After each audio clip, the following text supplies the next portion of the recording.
భగవన్నామస్మరణను మించినటువంటి రక్షణ సాధనమే లేదండి.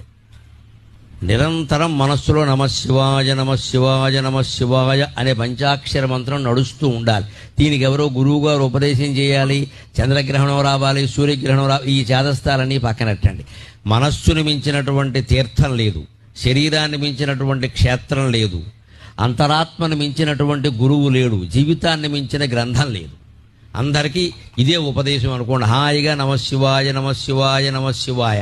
రాత్రి పడుకున్నా సరే నిద్ర పట్టకపోతే నమశివాయ, లేచి మొహం కడుక్కుంటూ ఉంటే నమశివాయ, అన్నం తింటుంటే నమశివాయ, ఎవరన్నా కనపడితే పలకరింపు కూడా నమశివాయ, మీరు ఫోన్ ఎత్తి మాట్లాడవలసి వస్తే నమశివాయ. ఇంత ఇదిగా భగవన్నామాన్ని మనం సొంతం చేసుకుంటే అన్ని రకాల పాపాలు కాదు, సకల కర్మలు నశించిపోతాయి. అన్ని కర్మఫలాలు పోయి జ్ఞానం పొంది మోక్షం పొందుతాం, ఎప్పుడూ ఆనందంగా ఉంటాం. భగవన్నామస్మరణ అంత గొప్పది. అలా చేస్తేనే శివుడు కాపాడుతాడు. గమనించండి, ఇలా ఊరికే దండం పెట్టేగానే ఏం కాపాడాను, అలా అయితే అందరినీ కాపాడాలిగా.